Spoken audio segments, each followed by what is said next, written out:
Bonsoir, bienvenue sur Mon Financier. Après s'être inscrit en légère hausse avant le verdict des banques centrales, les marchés ont finalement renversé la tendance et clôturent en territoire négatif alors que l'inflation est tombée à un point bas historique, ce qui fait ressurgir le spectre d'une déflation à la japonaise. Et bien la BCE n'a finalement rien annoncé de nouveau, se contentant de répéter qu'elle était prête à agir si nécessaire. À Paris, le CAC donc redonne 0,84% pour terminer à 4225 points. Ailleurs, même tendance, Francfort recule de 0,8%, l'Eurostoxx cède 0,3%, Londres moins 0,45%, Milan en revanche parvient à grappiller 0,34%, tandis que Madrid limite son repli à 0,3%. Milan et Madrid qui continuent de surperformer nettement la tendance européenne puisque elles sont portées par une chute de leur coût d'emprunt face à un regain de la confiance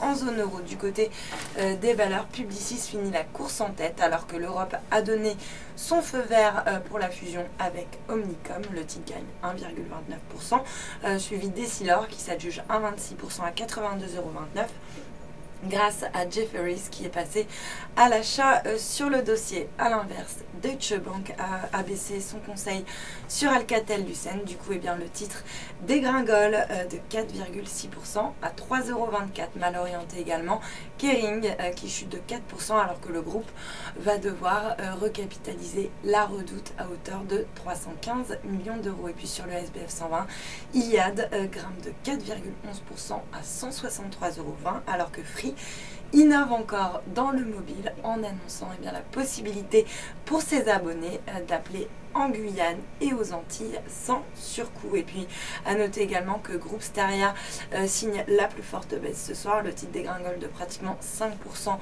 alors que Gilbert Dupont passe à alléger sur le dossier. Et puis à noter également Havas qui perd 4,37% alors que David Jones, donc le DG, quitte le groupe et c'est Yannick Bolloré qui va donc reprendre sa fonction sur le marché d'échange. Séance assez chargée aujourd'hui puisque l'euro peut finalement grappiller 0,11% face au dollar. On est autour des 1,3592. L'euro qui a été testé en séance, un point bas en dessous des 1,3550 en réaction à la conférence de presse de Mario Draghi, donc le patron de la BCE. Il reste par ailleurs stable face au yen à 142,31 yens. Et puis à noter également le dollar qui lui reste à l'équilibre face à la devise japonaise autour des 104,70 yens. Et puis pour terminer, l'once d'or à l'équilibre également autour des 1226 $ l'once. Voilà pour la clôture des marchés. Passez une excellente soirée, à demain.